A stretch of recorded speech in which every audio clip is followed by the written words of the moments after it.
ક્યારે વિચાર્યું છે કે આપણા મનમાં જે હજારો વિચારો ચાલે છે એ શબ્દોનું રૂપ કઈ રીતે લે છે અને એ જ શબ્દો આપણી આસપાસની દુનિયાને કેવી રીતે ઘડે છે? તો આજે આપણે ભાષા અને પ્રત્યાયનની એક અદ્ભુત સફર પર જઈશું. આ સફર શરૂ થશે આપણા મનની અંદરથી અને પહોંચશે દુનિયા સાથેના આપણા જોડાણ સુધી. ચાલો, શરૂઆત એક સવાલથી કરીએ. જરા કલ્પના કરો, જો આપણી પાસે બોલવા માટે કોઈ ભાષા જ ન હોત તો શું થાત? આપણા વિચારો, આપણી ખુશી, આપણો ગુસ્સો, આ બધું આપણે બીજાને કેવી રીતે સમજાવત?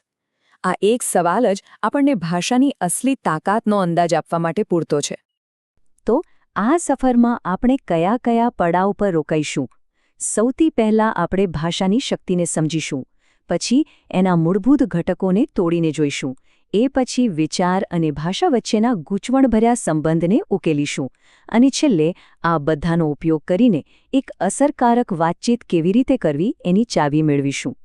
તો ચાલો પહેલા પડાવથી શરૂ કરીએ. ભાષામાં એવું તો શું ખાસ છે? એવું શું છે જે માણસને પૃથ્વી પરના બીજા બધા જીવોથી અલગ પાડે છે? જવાબ છે ભાષા. એ આપણી એક અનોખી શક્તિ છે. તો ભાષા એટલે શું?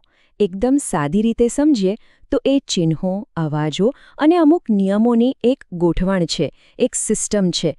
આ સિસ્ટમનો ઉપયોગ કરીને આપણે આપણા મનમાં ચાલતા વિચારો અને લાગણીઓને બહારની દુનિયા સુધી પહોંચાડીએ છીએ.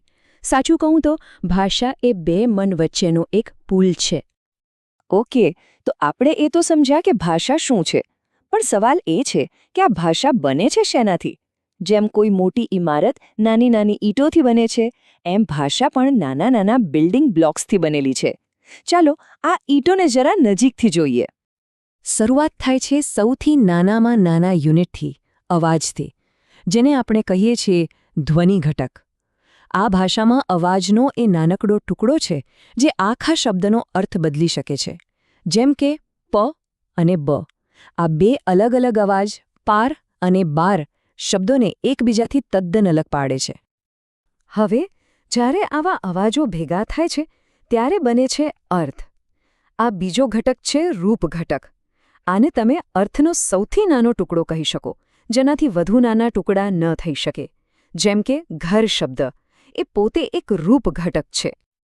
સારું, આપણી પાસે અવાજ છે અને અર્થવાળા શબ્દો પણ છે, પણ એને ગમે તેમ ગોઠવી દઈએ તો ચાલે? ના ચાલે, બરાબર ને? એટલે જ આવે છે વાક્ય રચના. આ ભાષાના નિયમો છે, એનું વ્યાકરણ છે. એ જ નક્કી કરે છે કે હું ઘરે જાઉં છું સાચું વાક્ય છે, પણ જાઉં છું હું ઘરે નહીં. આ રૂપ ઘટકોનો જાદુ સમજવા માટે ચાલો એક મસ્ત ઉદાહરણ જોઈએ. અહીં જુઓ, સફળ એક શબ્દ છે જેનો પોતાનો એક અર્થ છે. હવે એની આગળ ખાલી એક અક્ષર લગાવી દો, અ, અને આખો શબ્દ બની ગયો અસફળ. મતલબ તદ્દન ઊંધો. આ જ તો છે રૂપ ઘટકોની તાકાત. ઓકે, અત્યાર સુધી બધું સરળ હતું, પણ હવે થોડા ઊંડા પાણીમાં ઉતરીએ. એક એવો સવાલ જે સદીઓથી પૂછાય છે. પહેલાં શું આવે, વિચાર કે ભાષા? આપણે જે વિચારીએ છીએ એ બોલીએ છીએ, કે પછી આપણી પાસે જે બોલવા માટે શબ્દો છે એ જ પ્રમાણે આપણે વિચારીએ છીએ? આ સવાલ પર મોટા ભાગે બે અલગ અલગ મંતવ્યો છે. એક તરફ જીન પિયાજી જેવા વિચારકો છે જે માને છે કે વિચાર પહેલાં આવે છે. ભાષા તો બસ એ વિચારને દુનિયા સામે રજૂ કરવા માટે પહેરેલા કપડાં જેવી છે. પણ બીજી તરફ બેન્જામિન વોલ્ફ જેવા લોકો કહે છે કે ના, આપણી ભાષા જ આપણા વિચારોને આકાર આપે છે. એ આપણા વિચારો માટે ચશ્મા જેવી છે. જેવી ભાષા એવા જ આપણા વિચાર. સારું, તો આપણે ભાષાના ટુકડાઓ જોયા, વિચાર સાથે એનો જટિલ સંબંધ પણ જોયો. પણ આ બધાનો ઉપયોગ શું? આ બધું ભેગું થઈને ક્યાં કામ આવે છે? એ કામ આવે છે પ્રત્યાયનમાં, એટલે કે કમ્યુનિકેશનમાં. અહીં જ આપણે ભાષાને એક્શનમાં મૂકીએ છીએ. પ્રત્યાયન એટલે શું? એકદમ સરળ રીતે કહીએ તો બે કે તેથી વધુ લોકો વચ્ચે માહિતીની આપ-લે. જેમ મેં પહેલાં કહ્યું હતું, એ બે મન વચ્ચેનો એક પુલ છે. એક વિચારને એક મગજમાંથી બીજા મગજ સુધી પહોંચાડવાની પ્રક્રિયા. આપણને ઘણીવાર લાગે છે કે વાતચીત કરવી એ તો કેટલી સહેલી વાત છે. એક જણ બોલે, બીજો સાંભળે, વાત પૂરી. પણ ખરેખર એવું છે?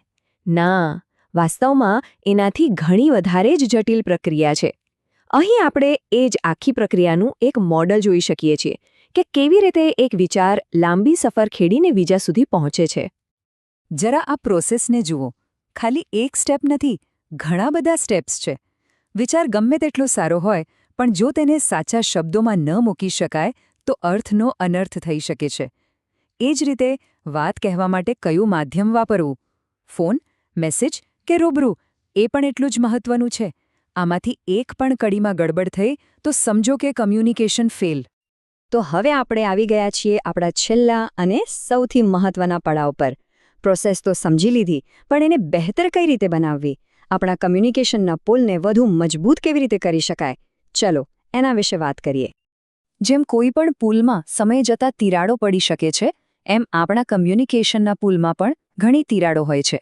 આ તિરાડો એટલે કે એવા અવરોધો જે આપણા સંદેશને સામેવાળા સુધી બરાબર પહોંચવા નથી દેતા. આ અવરોધો ઘણા પ્રકારના હોઈ શકે. ક્યારેક વાપરવામાં આવેલા શબ્દો જ અઘરા હોય છે, તો ક્યારેક બોલનાર અને સાંભળનાર વચ્ચે વિશ્વાસની જ કમી હોય છે. અને ઘોંઘાટ એ ખાલી બહારનો અવાજ નથી. આપણા મગજમાં જે હજારો વિચારોનો ઘોંઘાટ ચાલતો હોય છે ને, એ પણ વાતને સમજવામાં એક મોટો અવરોધ છે. તો સવાલ એ છે કે આ બધા અવરોધોને પાર કરીને એક સારું, સફળ કમ્યુનિકેશન કરવું કઈ રીતે? એનું સિક્રેટ શું છે? સિક્રેટની પહેલી ચાવી છે સંદેશ મોકલનાર પાસે. ખૂબ જ જરૂરી છે કે ભાષા એકદમ સરળ અને સ્પષ્ટ હોય. વાત અધૂરી ન હોવી જોઈએ. અને હા, સામેવાળાની બોડી લેંગ્વેજ પર પણ ધ્યાન આપવું જોઈએ કે તેને વાતમાં રસ પડી રહ્યો છે કે નહીં. પણ જેમ કહેવાય છે ને, તાળી ક્યારેય એક હાથે નથી વાગતી. એટલે જેટલી જવાબદારી બોલનારની છે, એટલી જ સાંભળનારની પણ છે. ધીરજથી સાંભળવું, પોતાના પૂર્વગ્રહોને બાજુ પર રાખવા, અને સૌથી અગત્યનું, ફીડબેક આપો. કહો કે વાત બરાબર સમજાઈ કે નહીં. આ આખી વાત પર જ્યોર્જ બર્નાર્ડ શોનું એક જબરજસ્ત વાક્ય છે. તેઓ કહે છે, કમ્યુનિકેશનમાં સૌથી મોટી સમસ્યા એ ભ્રમ છે કે તે થઈ ગયું છે. આપણે બસ ધારી લઈએ છીએ કે સામેવાળો સમજી ગયો હશે, અને મોટા ભાગની ગડબડ ત્યાં જ થાય છે. તો આ આખી ચર્ચા પછી હું તમને એક અંતિમ વિચાર સાથે છોડી જવા માંગુ છું. શું આપણા શબ્દો ખાલી દુનિયા વિશે વાત કરે છે, કે પછી એ આપણી દુનિયાને બનાવે પણ છે? રોજિંદા જીવનમાં આપણી ભાષા આપણી દુનિયાને જોવાનો દૃષ્ટિકોણ આપણા ચશ્મા કેવી રીતે બની જાય છે? આ સવાલ પર વિચારજો.